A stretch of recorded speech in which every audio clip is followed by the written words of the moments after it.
Well, some interesting news on a Wednesday.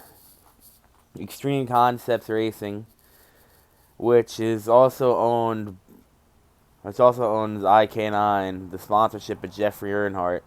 That team is pulled out of Daytona. Why, you may ask?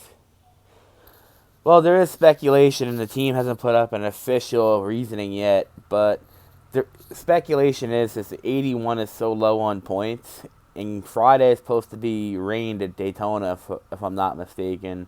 So they didn't like their chances of qualifying in on points or anything, so they withdrew to save travel costs. Now, if you go to the Joe Gibbs Racing website, IK9 is not listed as a sponsor, but if you go on Jeffrey Earnhardt's actual website, IK9 is still listed. Even more so, the IK9 Twitter account, keep in mind it's the same people that own the Extreme Racing team, said that we will always stand behind Jeffrey and he'll be back in the car soon. My question is, A, how soon? B, why wasn't there an official reasoning given? And C, the most important thing of all of this, why the timing of this?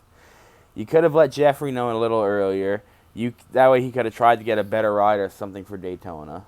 I'm not even a Jeffrey Earnhardt fan. I despise him. I don't think he has any talent whatsoever. I think he's slightly better than Brandon Jones, but Brandon Jones, if he is your pedestal of driver, throw away the whole career. Throw away the whole career. It sucks for Jeffrey. It sucks for his fan base. It sucks for the team and the employees involved. But I feel like this is a cost-cutting decision they made. So we should all ask ourselves, is there any way that NASCAR can make traveling on the teams easier as far as cost-cutting and expenses?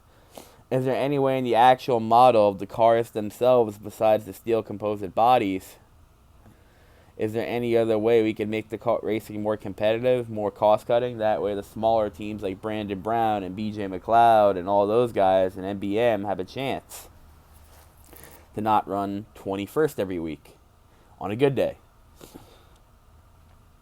All in all, these are just my thoughts on the Jeffrey Earnhardt IK9 situation. It's a fascinating situation. It's not like DC Solar, because DC Solar was owned by Jeff Karpoff.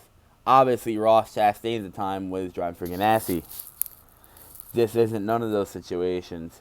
The same guy who owns the team owns the sponsor, so I don't think this is anything but a simple cost-cutting solution. Because they knew they were going to make the race due to low owner points. They didn't want to waste the money, the time, and the effort out there.